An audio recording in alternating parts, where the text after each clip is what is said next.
그래도 우리 저 국내 절에 보통 경전 많은 경전 중에서 그래도 아함경을 많이 그래도 초기경전으로 공부하는 절도 많이 있는 걸로 알고 있거든요. 네, 아함을 약간 근자에 들어서 아함경 공부를 많이 하지요. 근데 청지법부님 제 생각에는 있잖아요. 그러니까 배울 데가 없다면 뭐 별 수 없지만 배울 수만 있다면 아함을 배우는 것보다는 니까야를 배우는 게 좋을 것 같아. 아니 왜냐하면요.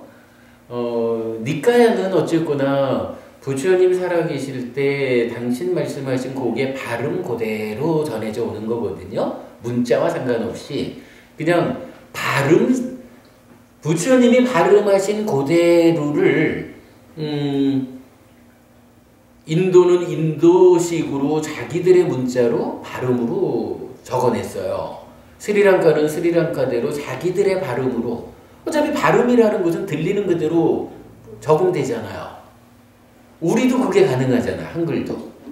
사실은 이제 한글이 훈민정음 중에서 몇 가지 없어진 철자가 몇 개 있잖아요. 뭐 이렇게 동그라미에 길쭉한 동그라미라든가 이 삼각형으로 된 발음이라든가 뭐 그런 이제 몇 가지 그걸 뭐라 그래야 이가 이제 문자가 소멸한 것 때문에 요새는 우리가 듣는 거를 정확하게 기록을 못 한다더라고요.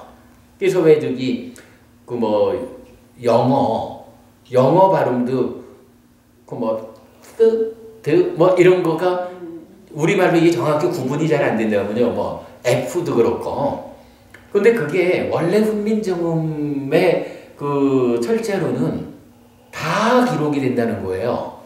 근데 약간 이게 뭐 근자에 와서 몇 가지 그러니까 좀 생략이 돼버린 거지. 그러나 뭐 그래도 사실 그런 우리말만 갖고도 지금 빨리 원전을 거의 우리말로 옮겨내잖아요. 뭐 뜻은 일단 뭐 제껴두고 뜻은 따로 공부한다 치고 그냥 옮길 수는 있거든 소리 그대로. 그래서 니카야는 부처님이 설법하신 그 소리 그대로가 지금까지 남아 있는 거예요. 근데 이제 아함은 어떤 차이가 있냐 하면 아함은 기본적으로 그 원전이 빨리어가 아니면 어떤 원전이 있을까? 아니요. 한문은 일단 번역된 거고. 그러니까 한문 아함경이 그 원전을 가지고 번역을 했을 거 아니에요. 근데 아함경 번역의 원전이 산스크리트로 돼 있어요. 그게 왜 그러냐 하면 불교 역사상으로 보면 본래 이제 부처님이 활동하던 자리는 그 인도 중부의 그 중심에 겐지스강 중류 이래가지고 인도의 중앙부를 차지하고 있는 거예요. 글쎄 뭐 땅으로 보면 북쪽이 될지 몰라도 하여간 인도의 어떤 문화적인 그래서 그 겐지스강 중류 지역에서 부처님이 이제 태어나고 깨닫고 법을 설하셨거든요. 그리고 부처님 돌아가신 다음에 이 법이 크게 보면 두 갈래로 전승이 되는데 한쪽은 그러니까 겐지스강 중부에서 인도는 삼각형이잖아요. 이 삼각형의 왼쪽 편, 그러니까 저 아프리카 쪽으로 이렇게 내려갔다가 배를 타고는 해가지고 스리랑카로 그리고 동남아로 이렇게 이제 이 남쪽으로 전승되는 한쪽이 있는데 여기는 그냥 빨리어 그대로 전승이 됐어요. 근데 이게 나중에 그 지금 파키스탄, 아프가니스탄 요쪽 있잖아요. 여기가 우리 왜 고등학교 다닐 때 그 간다라 미술이라 간다라죠. 그 간다라 지역이 그 파키스탄, 아프가니스탄 이쪽인 거라. 그리고 그쪽에 이제 왜 설일체 유부라고 해서 부파 불교 중에 테라와다는 부파라고 보지를 않아요. 그냥 부처님 그대로 이렇게 내려온 거야. 근데 이 중에서 이제 삐쳐나가가지고 부파를 만드는 거예요. 근데 그 부파 중에 가장 강력했다라고 하는 데가 뭐 설일체유부라고 하는 부파가 있는데, 이 부파가 그 간다라 지역에서 이제 아주 그 강력한 그 힘을 가졌었어요. 근데 그게 참 묘하지. 기본적으로 불교는 무상고 무아잖아요. 설일체유라고 하는 게 무슨 설명을 어떤 식으로 의미를 부여하든 어쨌든 그 부파 이름 자체가 설일체유 이거야. 일체는 유여, 존재하는 것이요. 따지자면 무아가 아니라 아의 개념으로 접근할 수 있는 거잖아요. 그러니까 부파의 이름 자체가 일체를 아라고 유라고 설하는 부파인 거야. 근데 이제 이 부파가 묘하게 경전을 산스크리트어로 전승을 한 거예요. 근데 이게 이제 여기서 우리가 하나 봐야 되는 거예요. 분명히 부처님은 빨리어로 법을 설했거든. 그런데 그게 간다라 쪽에서 산스크리트어로 전승이 되었다라는 이야기는 어쨌거나 한번 번역이 된 거야, 이게 물론 빨리어가 산스크리트어의 아류인 언어 이렇게 이제 말을 할 수도 있고 제가 그 언어적으로 잘 모르지만 유사해요. 유사하니까 빨리어를 산스크리트어로 옮기는 이게 어려운 일은 아니었겠죠. 근데 어쨌든 빨리어랑 산스크리트어는 다르잖아. 대표적으로 어떤 차이가 있냐 하면, 빨리어는 불교 경전어라고요. 그러니까 부처님이 빨리어로 법을 설했고 그 빨리어로 불교 경전이 지금 니까야가 전승되고 있다고. 그런데 산스크리트어는 어느 쪽 언어일까요? 지경부모님, 산스크리트어는 누구의 언어일까? 빨리어가 불교의 언어라면 산스크리트. 힌두교의, 그러니까 힌두교의 경전 언어라. 힌두교 하면 베다가 있잖아요. 베다가 산스크리트어로 전승이 된다고. 그러니까 간다라 지역에서 산스크리트어로 경전이 전승됐다라는 이야기는 아무리 비슷하다 그래도 어쨌든 번역이 된 거야, 그죠? 요 번역 중에 한 가지 우리가 그 표가 나는 게 있어요. 해경법부님도 자등명, 법등명 요 아시죠? 이게 이제 원어로는 아따디빠, 담마디빠라고 해서 디빠라는 말을 써요. 그러니까 디빠가 산스크리트어 말로는 이제 등불 요거야. 그리고 아따는 나잖아요. 나자. 무아 이럴 때 아가 아따죠. 담마 이러면 법이잖아요. 그러니까 아따디빠라고 하면 나라는 말, 그러니까 아고 디빠 등이야. 그러니까 이걸 어떻게 번역했냐 하면, 청지법부님 알겠어요? 어떻게 번역됐을까요? 자등명. 그렇게 됐겠죠. 자등명하고 담마디빠라고 하니까 그대로 법등명이야. 그래서 스스로 등불이 되어 밝혀라. 법으로서 등불을 삼아 밝혀라. 이 얘기잖아요. 근데 요 디빠라는 말이 이제 산스크리트어하고 빨리어하고 차이가 있어요. 산스크리트어로 섬이라는 말이 드비빠라는 단어가 있어요. 드비빠. 자등명 할 때 디빠하고 드위빠하고가 발음이 크게 안 달라. 디빠, 드위빠. 크게 이게 차이가 없는 건데, 문제는요, 이게 빨리어에서는 드윗바라는 단어가 없는 거야. 뒷바라고 하는 말 하나가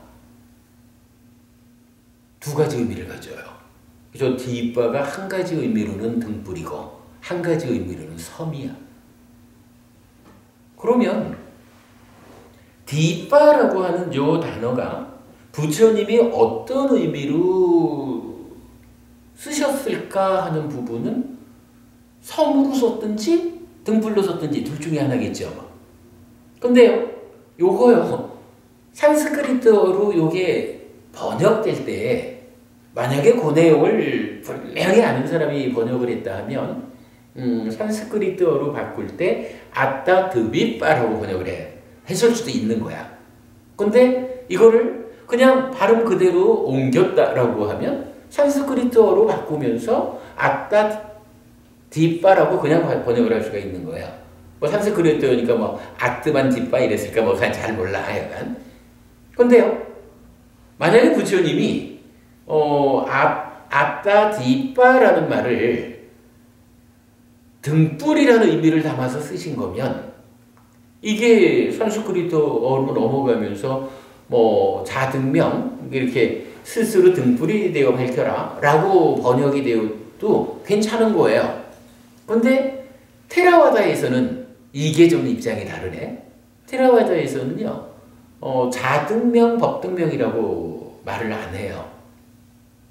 자주, 법주라고 해서 요 주자가 무슨 주자냐 하면 선주자야. 저기 5대양 6대주라고 할 때 그 6대주, 그러니까 6대주가 뭐냐 하면 6가지 큰 섬이야. 대륙이라는 게요. 어차피 뭐 대륙도 바다에 떠 있는 거잖아, 그죠? 그래가지고 테라와다에서는 요거를 자등명, 법등명 안 하고 자주, 법주 이렇게 하거든요. 그러니까 뒷바가 가지는 두 가지 의미 중에 테라와다로서는 부처님은 두 가지 의미 중에 섬이라는 의미로 설법을 하셨어. 이렇게 이해가 되는 거예요. 그러다 보니까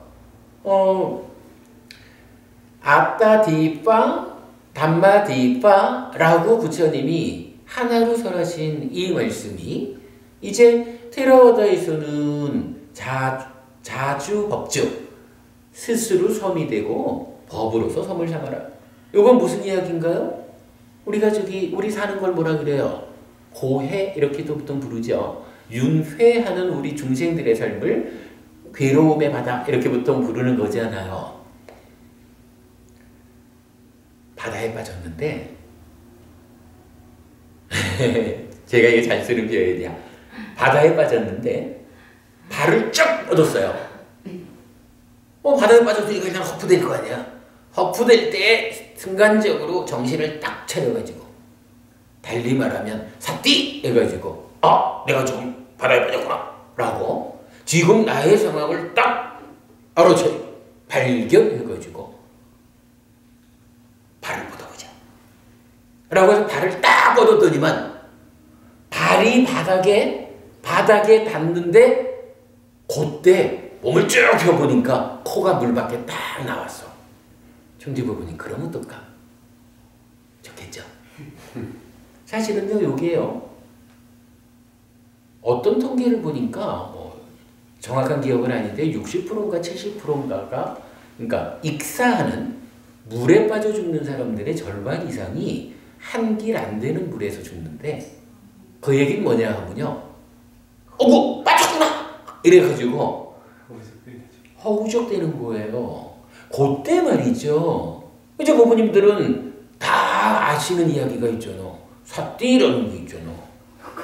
그죠? 알아차리는 거거든. 그 순간 못 알았어요. 아니 그러니까 말이에요. 그게 불교 공부를 한 사람들은 사띠 이래가지고 나의 만우가 내 마음이 지금 뭐 하고 있는지 아니면 내가 어떤 상황에 처해 있는지 이것을 발견할 거 아니야. 사띠 하면 발견되니까 물에 빠졌구나. 이럴 때는 어떻게 해야 되지? 일단은 절반 넘는 사람들이 한 길 안 되는 물에 빠져 죽는데더라. 어쩌면 나도 발을 뻗으면 바닥에 발이 닿으면서 코가 물밖에 나올지도 몰라. 발을 뻗어보자. 이래가지고 발을 딱 뻗으면 절반 이상의 경우는 코가 물밖에 나온다는 거 아니에요. 그런데 절반 이상의 사람들이, 그러니까 실제로 익사하는 사람들의 절반 이상이 깊은데 빠져 죽는 거야. 어쩔 수 없지 뭐. 근데 한 길 안 되는 물에 빠져 죽는다는 건 뭐예요? 그 발 한번 뻗어보는 그런 정신도 없이 아이고 빠졌구나 해가지고 허우적대다가 죽는다는 거 아니에요. 이건 죽을 상황이 아닌데 죽는 거거든. 한마디로 삿띠하지 못하는 어리석음 때문이지 뭐. 제가 이 말 잘해요. 발을 뻗었더니 발이 닿고는 코가 물 밖에 나왔어. 그러면 회경법원님 이때 어떤 일이 생길까? 재밌게 말하는 거야. 어떤 일이 생길까? 저는 그렇게 말해요. 삶이 바뀌는 거예요. 삶이 어떻게 바뀌냐 하면요. 이제 더 이상 바다에 빠져가지고 허우적대는 삶이 아니에요.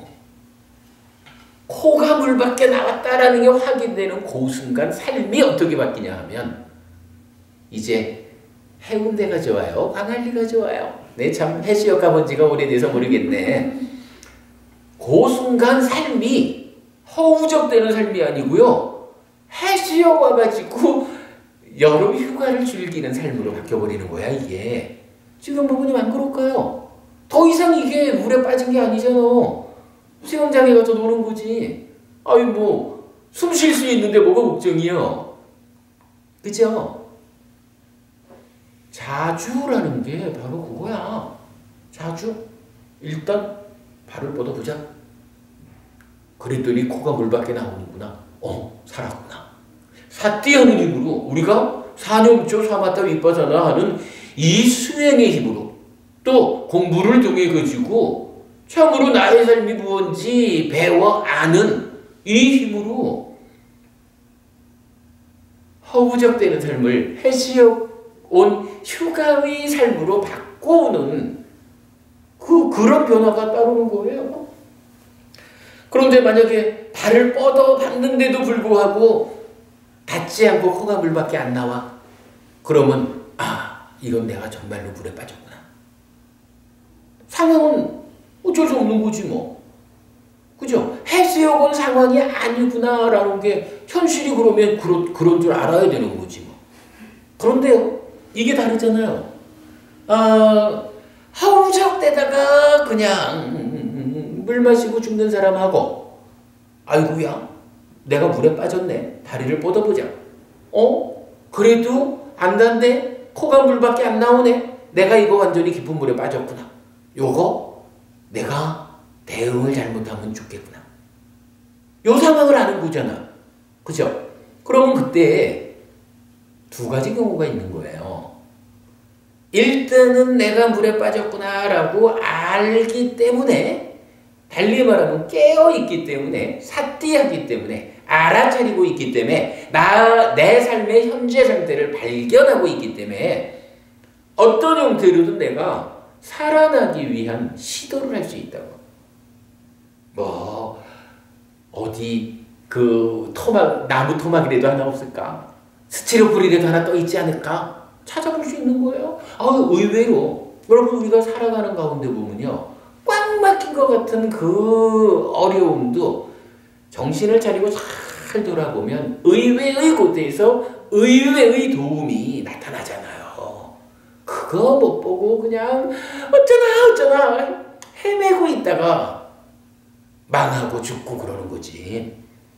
아마도요, 정말 물에 빠졌구나, 이게 현실이 되어버렸다 해도요, 그래도 내가 스스로의 삶을 발견하고 있으면, 삿띠하고 있으면 다른 거예요. 일단은 잠시라도 헤엄을 쳐가지고 머리를 밖으로 내밀고 돌아볼 수 있는 거야. 나무 토막이 하나 떠 있을 수도 있고, 스티로폴이 하나 떠 있을 수도 있고, 정말 운 좋으면 지나가는 배가 있어서 살려주세요! 소리치면 발견하고 쫓아와서 건져줄 수도 있는 거예요. 아니면 에이구 물에 빠져서 죽는 줄 알았더니 1m만 건너가도 발이 닿을 수 있는 육지 가까운 곳이네. 에이구 이건 도움도 필요 없어. 내 힘으로 조금만 헤엄치지 뭐. 이렇게 살아나는 경우도 있는 거예요. 다양한 상황에서 보면 웬만해서는요. 정말로 내가 스스로 깨어있음의 힘에 의해 가지고 안전한 섬으로 나를 옮겨 놓을 수가 있어요. 그거 뭐라고 해요? 자주 아따디바 스스로 섬이 되어라. 이렇게 말하는 거거든. 섬이 된다는 게 별건가 뭐. 그렇다고 뭐 내가 흙덩어리 섬이 되어버려라 이건가요? 섬과 함께하는 삶, 안전하고 평화로운 그러한 삶을 나에게서 실현해라 이거잖아요.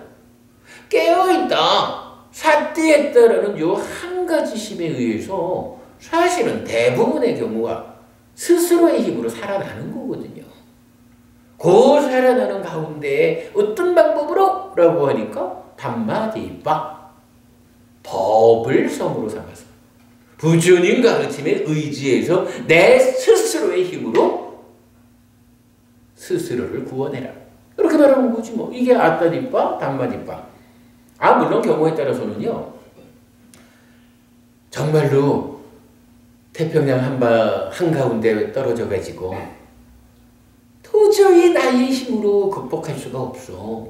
그런데 아무리 들러봐도 뭐 하나 의지할 데가 없어. 이런 경우도 있을 수 있어요. 그럴 때는 회경법원이 그럼 어떻게 해야 되죠? 방법이 없으면 할 수 있는 건 하나밖에 없어요. 기도하면서 뭐 고요히 죽는 그래 이제 법우님이 올해 기도가 익숙해서 그렇지만 일단은 맞아요. 고요히 죽는 그거밖에 방법이 없는 거야. 모든 조건을 다 돌아봐도 도저히 살아날 수 있는 방법이 없어. 그럼 어떻게 죽어야지 뭐. 죽는데도 사실은 방법이 달라요. 우리가 참으로 내가 죽는다 해도 100년짜리 물질로 된 요 몸은 죽지만 몸과 함께 나를 구성하는 이 마음은 몸 따라 죽는 것이 아니요. 매 순간순간 무아니까 변화하는 연기하는 것으로의 이 마음이 몸 따라 죽지 않는다라는 것을 분명히 아니까 죽어야 되는 상황이 됐어. 그럼 어떻게 해요? 죽어야지 뭐. 다른 방법이 있나? 누가 그야말로 도와주세요 라고 기도한다고 해서 뭐 없는 신이 나타나가지고 나를 끌어올려주진 않잖아. 그러니까 경전은 마치 누군가가 데려다 놓는 것처럼 이런 표현을 쓰죠. 그러나 경우에 따라서는 아무도 무엇도 나를 도와줄 수 없는 상황에 처할 수도 있는 거예요. 근데 이런 게 사실은 많아요. 사람 중에요. 내가 늙어서 죽어야 되겠다 라고 스스로 늙어가지고 스스로 죽는 사람 있나? 아닐 거예요. 이게요. 살다 보면 늙기 마련이고 늙으면 죽기 마련인 요것도요. 잘 들여다보면 내가 삿대하고 있는 가운데도 어찌할 수 없는 상황 중에 하나요. 늙어서 죽는다는 그것도 내 힘으로 제어할 수 없는 깊은 바다에 내가 빠져가지고 아무것도 할 수 없는 상황에 닥쳐가지고 죽음을 맞이해야 되는 그 경우 중에 하는 거예요. 요새 메르스 때문에 어려움을 겪고 있지만 진짜 나이 들고 몸이 약해지는 가운데 면역력이 떨어지는 이 가운데 메르스에 노출되다 보니까 그래도 젊고 힘 있는 사람들은 버텨내는데 내 상황이 늙다 보니 병들다 보니 저항력이 약해지다 보니 이게 내가 원해서 그래 되나요? 살아온 세월이 남들보다 길다라는 것이 늙었다라는 거고 그러다 보니 몸의 기능이 저하되는 거고 그러다 보니 늙고 병들어서 죽을 때가 가까워진 거지 뭐. 그런 상황에 메르스라고 하는 참 초대하지 않은 어떤 놈이 딱 나타나니까 뭐 메르스로 돌아가신 분들 중에 메르스에 대한 경종을 알려주기 위해서 내가 죽어줘야겠다 이렇게 돌아가신 분은 아무도 없을 거 아니에요. 어쩔 수 없이 죽은 거지 뭐. 아니 이게 우리가 살아가는 가운데 진짜 저항할 수 없는 그런 상황들 때문에 죽어야 되는 경우들이 많다고요. 교통사고도 마찬가지잖아, 그죠? 그러면 사퇴하는 사람은 그러한 상황이 닥쳐왔을 때 죽을 수밖에 없는 조건에 내가 처했다. 그러므로 죽어야 한다. 라고 죽음을 받아들이는 거지 뭐. 그 가운데 그래도 이 마음은 청정함을 상실하지 않고 어쨌든 그간 공부한 힘으로 내 삶이 향상한 나의 마음이 청정해진 이 상태가 그대로 잘 다음 몸으로 이어져 가지고 다음 생은 지금보다 훨씬 더 좋은 삶이 이어져야 하겠다. 뭐 이런 마음으로 다음 생을, 그러니까 이거는 죽임 당하는 게 아니라 다음 생을 맞이하는 거예요. 그죠? 어쩔 수 없이 죽어야 되는 상황에서도 이게 다르다고. 뭐 이렇게 맞이하는 삶이 불교 신자들이 죽는 방법인 거죠. 그러면 이거요. 어쨌든 섬이다라고 하는 말이 부처님에 의해서는 이런 내 스스로가 삶의 주인공이어서 내 스스로가 내 삶을 오직 가르침에 의지해서 스스로 구원해야 된다. 내 스스로 삶의 문제를 극복해야 된다. 요 얘기를 자주 법주, 스스로 섬이 되어라, 법으로서 섬을 삼아라 이렇게 말해준 거라고요. 근데 이제 이게 하여간 어떤 번역 과정에서 산스크리트어로 갈 때는 그 미세한 차이. 빨리어 뒷바가 산스크리트어로는 뒷바와 드빗바라고 하는 두 가지를 같이 의미하더라. 그러다 보니까 번역하는 사람들이 드빗바 섬으로 번역하지 않고 등불해서 뒷바로 번역을 했다. 그래가지고 이게 한문으로 번역되다 보니까 자등명, 법등명 이렇게 번역이 되었다. 뭐 이런 과정이 있는 거지 뭐. 근데 이게 물론 자등명, 법등명도 의미상으로 큰 차이가 있을까요? 많은. 그러나 내가 스스로 섬이 되어야 한다라는 요구하고 등불이라는 내가 등불이 되어서 삶의 방향을 가자라고 하는 것에 아마 차이는 좀 있을 거예요. 법에 의지해서 법을 섬으로 삼아서 가자라는 거하고 법을 등불로 삼자라는 거하고가 좀 차이가 있을 것 같아. 그 부분 한번 생각해 보자고요. 저는 그게 좀 달라 보여요.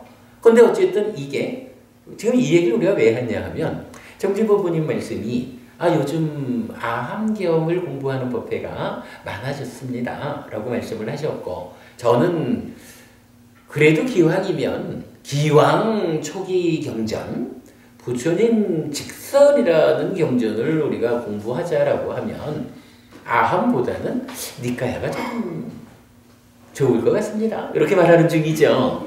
그래가지고 그게 전승의 과정에서 니까야는 그냥 발음 그대로 정확하게 전승이 되어 있는데 아함은 산스크리트어를 저번으로 했다. 근데 산스크리트어는 어쨌든 빨리어하고는 다른 언어다. 아무리 유사하다 해도 다르다. 그러다 보니까 다른 저본을 가지고 아함이 번역을 했다. 그러다 보니까 산스크리트어 그대로를 잘 번역했지만 자등명, 법등명과 자주법주라는 이런 차이가 생겨날 수 있다. 이런 문제가 있어요. 그러니까 기왕이면 아함보다는 니까야가 나을 것 같아. 근데 거기에 사실은 또 중요한 또 한 가지 이유가 있죠. 아까 빨리어는 부처님이 말씀하신 의미는 그 의미는 공부를 통해서 배우는 거고, 어쨌든 경전이 전승된 것은 의미로 전승되었다기보다는 발음 그대로 전승된 거거든요. 그러니까 우리말로도 나모 따사 바가와또 아라핫또 삼바 삼부타사 하면서 그 발음 그대로 따라가잖아요. 그리고는 나무는 무슨 뜻일까? 따사는 무슨 뜻일까? 해가지고 참으로 모든 번뇌를 소멸한 그 거룩한 분께 우리가 의지합니다. 뭐 이렇게 그 해석을 해내는 거잖아요. 근데 문제는 아함경은 한자로 번역이 됐잖아. 한자가 가지는 특성이 뭐예요? 한자가 가지는 특성은 우리말처럼 발음 그대로가 아니잖아. 뜻글자잖아요. 그러다 보니까 번역하신 분들은 나름대로 최선의 의미를 담아가지고 번역하느라고 하셨겠지 뭐. 그러나 한면으로는 해경부부님 우리가 얼마 전에도 무위라는 이야기를 했었잖아요. 무위라는 것이 노자에게서도 삶의 완성을 말하고 부처에서도 삶의 완성을 말해요. 그러니까 삶의 완성을 지칭하는 단어라는 측면에서는 적절한 번역을 한 거예요. 근데 의미를 담아내는 과정에서 어떻게 됐어요? 노자가 제시하는 삶의 완성하고 부처가 제시하는 삶의 완성이 다르잖아. 이것이 무위라는 뜻을 담은 말로 번역이 되다 보니까 이게 뭐 1000년, 2000년 세월이 흘러가는 가운데 아상카타라고 하는 부처님이 그 아상카타라고 하는 발음에 담아준 의미는 사라져버리고 무위라고 하는 삶의 완성이 아무래도 한 문권에서는 노자의 도덕경에서 만나지니까 노자가 제시하는 삶의 완성을 부처가 제시하는 삶의 완성과 동일화해버렸잖아. 그러니까 사실은 뭐 중국불교, 한국불교에서 무위를 내면에서 2차 인식이라고 하는 인식 과정에서 상이 병든 것, 번뇌를 치유함으로써 탐진치 없는 상황을 만들어낸 삶의 완성, 무탐무진 무치의 고로한 삶. 요렇게 무위를 이해하는 사람이 그간 있었을까? 그냥 무위자연식으로 무위를. 사실은 중국불교, 한국불교가 대부분 그런 무위자연의 도인식으로 깨달음을 접근했던 것도 사실이죠. 뭐 그런 문제들 있잖아요. 지난주 수업에서 우리가 이제 요 무위와 관계에서 이제 니빠나, 그러니까 열반이라는 말이 나왔잖아요. 열반이 니빠나라는 빨리어의 번역이라고. 아니지. 니빠나라는 빨리어가 산스크리트어로 니르바나라고 번역이 되고 그 니르바나라는 말이 이제 중국으로 넘어오면서 열반이라고 번역이 됐거든요. 이 니르바나라고 하는 뭐 그야말로 탐진치 삼독의 불길이 꺼진, 번뇌의 불길이 꺼진 요런 삶의 완성을 말하는 요 니르바나가 이제 중국 사람들에 의해서 열반이란 말로 번역이 됐고 우리는 그걸 열반이라고 읽죠.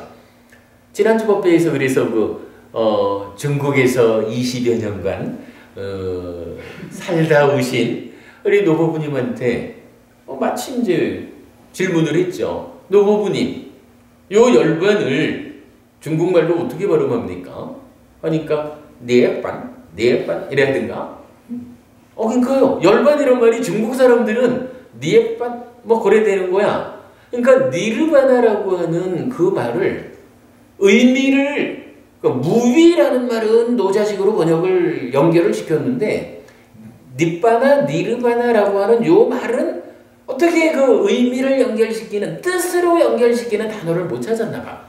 그러니까 발음 그대로 니에반 이렇게 이제 음사를 한 거야. 그럼 그 음사된 말이 니르바나든 니빠나든 이 원래 쓰여진 말이 어떤 의미를 갖고 있는지가 니까야에 의해서 제시되지 않는 한 중국 불교를 통해서 열반의 의미를 어떻게 알겠냐고요.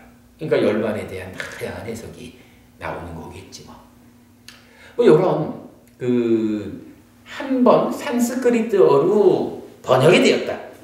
그리고 중국말이 가지는 특성이 뜻 글자이기 때문에 그 의미가 번역되고 1000년, 2000년 내려오는 사이에 의미 자체의 변화가 또 한수반되었다.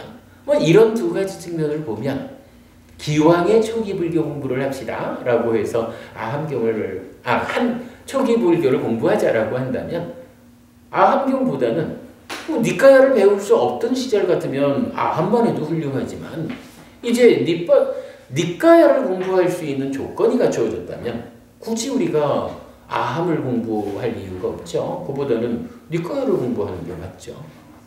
9시 5분 됐습니다. 마치죠.